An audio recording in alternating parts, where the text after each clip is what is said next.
அனைவருக்கும் வணக்கம். நான் இன்றைய பார்க்க போகிறது ஜாழ்ப்பாணம் இந்து கல்லூரியினுடைய 2020ஆம் ஆண்டு நேற்று பார்த்த தொடர்ச்சியை நாங்கள் இன்றைய பார்க்க போகிறோம். நான் உங்களுக்காக ஹார்ட் ஒர்க்கிங் பண்ணி இந்த வீடியோவை போடுறேன். ஒரே ஒரு சப்ஸ்கிரைப் மட்டும் பண்ணுங்க, அது எங்களுக்கு ஒரு என்கரேஜ் அமையும். வாங்கோ, நாங்கள் பாடத்துக்குள்ளே போவோம். நேற்று நாங்கள் இடிபுடை சமச்சீர் என்றது பார்த்தோம். எல்லாருக்கும் தெரிஞ்சிருக்கும்னு நினைக்கிறேன். நேற்று பார்த்தாக்களுக்கு இன்றைக்கு நாங்கள் தொடை என்ற அளவுக்குள்ள நாங்கள் போவோம். தொடை என்றால் என்ன? இதற்கான விடையை பார்ப்போம். உறுதியா வேறுபடுத்தி அறிந்து கொள்ளக்கூடியவை தொடைகள் எனப்படும். உறுதியாக வேறுபடுத்தி அறிந்து கொள்ளக்கூடியவை தொடைகள் எனப்படும். அடுத்த கேள்விக்குள்ள போவோம். தொடையைச் சேர்ந்தவை அல்லது அடங்கியுள்ளவை எவ்வாறு அழைக்கப்படும்? தொடையைச் சேர்ந்தவை அல்லது எவ்வாறு அழைக்கப்படும்? மூலகங்கள் என்று அழைக்கப்படும். எல்லாருக்குமே இது தெரிஞ்சிருக்கும். பின்வருவனவற்றில் தொடைய சரியாக எழுதி காண்பித்திருக்கும் விடையின் கீழ் கோடிடுக. 9.1.13 இது கம இடப்படாதனால் இது ஒரு பிழையான விடையாக கருதப்படுகிறது. மகரகம. ஆனால் தொடையில் ஒரு எழுத்து ஒரு தடவை மாத்திரமே பயன்படுத்த முடியும். 1AB3 நாங்கள்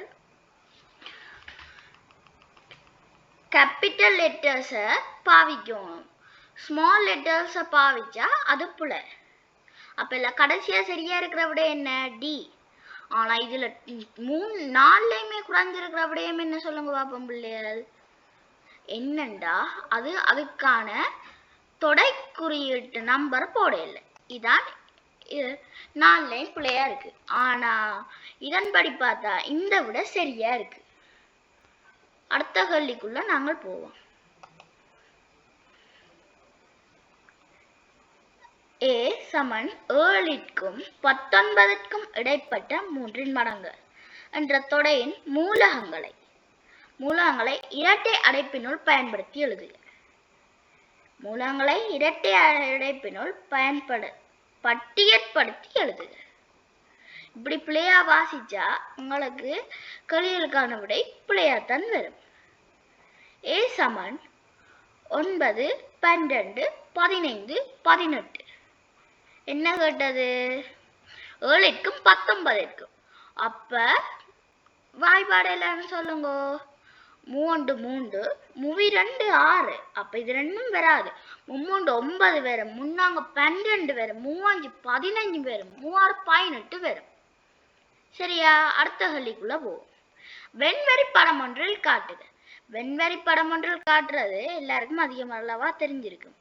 இப்படி ஒரு நம்பரை நாங்கள் எங்க வேணாலும் ஒரு முழுமையான உருவுக்குள்ள போட்டு நாங்கள் செய்யணும். அதுக்கான தொடை குறியீடு அம்புக்குறி மூலமா நாங்கள் காட்டணும். காட்டும் போது உங்களுக்கு அது சரியாக அமையும்.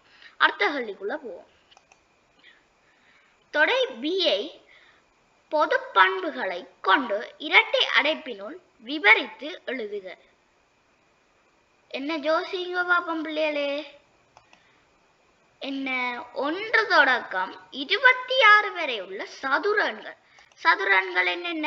1 1, ஈட்டண்டு 4, 3 9, 4 16, 5 25. அப்ப இவ்வளவுக்குள்ளையும் இவ்வளவு சதுரன்னும் அடங்கி இருக்கு. அப்ப இதற்கான விடை 1 தொடக்கம் 26 வரை உள்ள சதுரன்கள். அடுத்த கேள்விக்குள்ள போவோம்.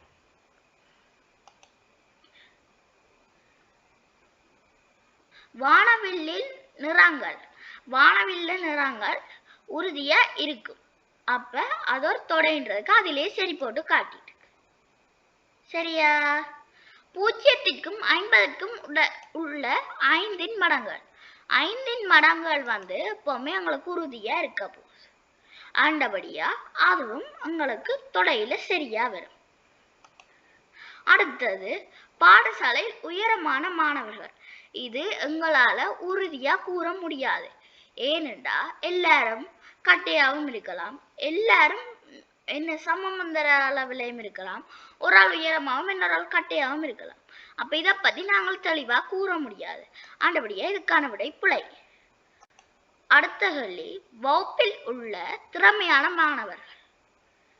இப்ப சில வகுப்புகளை படிக்காதாக்கள் இருப்பின, அந்த வகுப்பே படிக்காதாக்களும் இருப்பின. அப்ப அதுல திறமையான மாணவர்கள் தான் வேலை சொல்லலாம். அப்ப இதற்கான விடை என்ன? தொடை அல்ல. பாடசாலையில் உள்ள இல்லங்கள். பாடசாலையில் உள்ள இல்லங்கள். பாடசாலையில் இல்லங்கள் என்றது வகுப்பை கூறணும். வகுப்புல எப்பவுமே பாடசாலையில முக்கியமா இருக்கு. வகுப்பு ஒன்றில் உள்ள மாணவர்கள். வகுப்பு ஒன்றில் மாணவர்கள் தொடை அல்ல. ஏண்டா வகுப்பு ஒன்றில் சில நேரம் அந்த வகுப்புல மாணவர்களை படிக்காமல் கூட இருக்கலாம். அப்படியான சில என்னது குறைந்த அளவு மாணவர்களை கொண்ட வகுப்பு காணப்படுது. இப்போ உதாரணத்துக்கு சில வேண்ட ஸ்கூல் அப்படித்தான் இருக்கும். இப்ப பார்த்தா 7ஆம் ஆண்டு 8ஆம் ஆண்டுல 2-3 பேர் தான் படிப்பாங்க. அப்ப மற்ற வகுப்புகள்லாம் வெறிச்சோடி போய் இருக்கும். சரியா? நாங்கள் அடுத்த பாடமான அலகு 3 முழு எண்களில் கணித செய்கை என்ற பாடத்துக்குள்ள நாங்கள் நுழைவோம். சுருக்கு. இது எங்களுக்கு நாங்கள் வளமையா வர மாதிரி கூட்டி போடுறது. இந்த செய்கை வழியை பார்ப்போம். 15, 10, 8 இதுதான் எங்களுக்கான கேள்வி. 15ஐயும் 10ஐயும் கூட்டினா எத்தனை? 25. 25ஐயும் மட்டும் கூட்டினா எத்தனை? 33. அதற்கான விடை என்ன? 33. அடுத்த கேள்வி என்ன? 8 தர 6 தர 10. எல்லா நம்பரும் ஒரே மாதிரி இருக்கிறதுனால நாங்க ஃபர்ஸ்ட் இலகுவானதை கூட்டும். அப்ப எங்களுக்கு இலகுவா ஏதா அமைஞ்சிருக்கு? 6ம் 10ம். 6 60. 6 8 48. பின்னுக்கு ஒரு பூஜ்ஜியம் வந்திருக்கு. அந்தபடியா நாங்களும் அந்த பின்னுக்கு அந்த ஒரு பூஜ்ஜியத்தை போடுறோம். அப்ப இதற்கான விடை என்ன? 480. அடுத்த கேள்வி என்ன? 10 கழித்தல் அடையாளம் 3 கழித்தல் அடையாளம் 2. இப்ப 10ல இருந்து 3 கழிச்சா எத்தனை? 10ல இருந்து 3 கழிச்சா 7.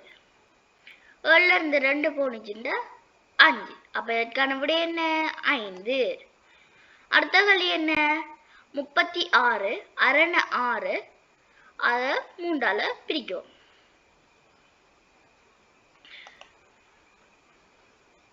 36 6ஆல பிரிச்சா எத்தனை? 6. அந்த 6 நாங்கள் 3ஆல பிரிச்சா எத்தனை? 2. அப்ப இதற்கான விடை என்ன? 2. அடுத்த கேள்வி 12 கூட்டல் அடையாளம் 4 பெருக்கல் அடையாளம் 2. இத நாங்கள் ஞாபகம் வச்சுக்கணும். ஃபர்ஸ்ட் என்ன செய்யணும்? அடைப்பு செய்யணும். இன் செய்யணும். பிரித்தல் செய்யணும். பெருக்கல் செய்யணும். அடுத்த கூட்டல் செய்யணும். அடுத்த கழித்தல் செய்யணும். இதுக்காக நாங்கள் ஒரு வாக்கியத்தை ஞாபகம் வச்சிருக்கலாம். அன்பு இல்லா பிள்ளையை பெற்றோர் கூட கவனியார். அன்பு இல்லா பிள்ளையை பெற்றோர் கூட கவனியார். அன்பு என்றது அடைப்பு, இல்லா என்றது இன், பிள்ளையை என்றது பிரித்தல், பெற்றோர் என்றது பெருக்கல், கூட என்பது கூட்டல், கவனியார் என்பது கழித்தல். அப்ப விளங்கி இருக்கும்னு நினைக்கிறேன். இனி அந்த கல்விக்குள்ள நாங்கள் போவோம். என்ன நாங்க ஃபர்ஸ்ட் எது செய்யணும்? பெருக்கல் செய்யணும். 2 8.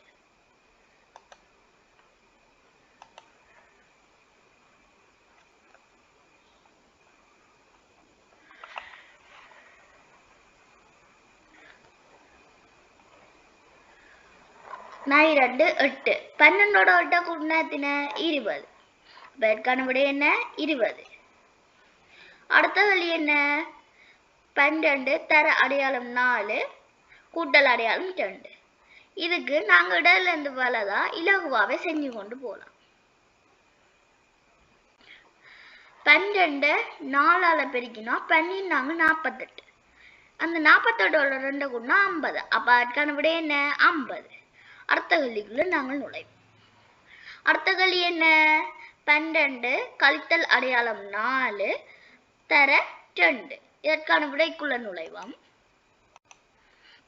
என்னன்னு பார்த்தீங்கன்ற பாருங்க, இதுல இந்த 2 8 ஏன்னா நாங்கள் முதலாவது பெருக்கல் தான் செய்யணும். 2 8 இந்த 12 மட்டும் கூட்டினா 12 மட்டும் கூட்டினான்னு வரக்கூட கழிச்சா என்று வரும். இப்படி அடையாளங்களை நீங்கள் பிள்ளையா போட்டுறாங்க. 12ல இருந்து 8 போனிச்சுன்னா 4. பெருக்கான விட என்ன 4. அடுத்த 12ல இருந்து 4 பிரிச்சோம்டா 3. 12 4 பிரிச்சோம்டா வார விட 3. அந்த 3ல இருந்து 2 போனிச்சுன்னா 1. அப்ப இதுக்கான விட என்ன 1. அடுத்த கேள்விக்குள்ள நாங்கள் நுழைவோம். அடுத்தது 50 + 40 அடைப்புக்குள்ள 14 - 4. இது என்னண்டு செய்யற? இது என்னண்டு செய்யற?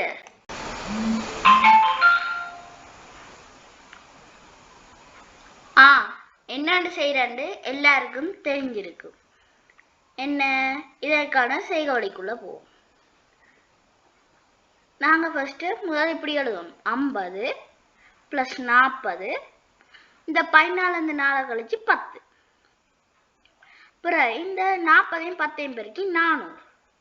இந்த 400ஓட 50 கூட்டினா 450. அப்போ இதற்கான விட என்ன 450. அடுத்த வழிக்குள்ள போவோம்.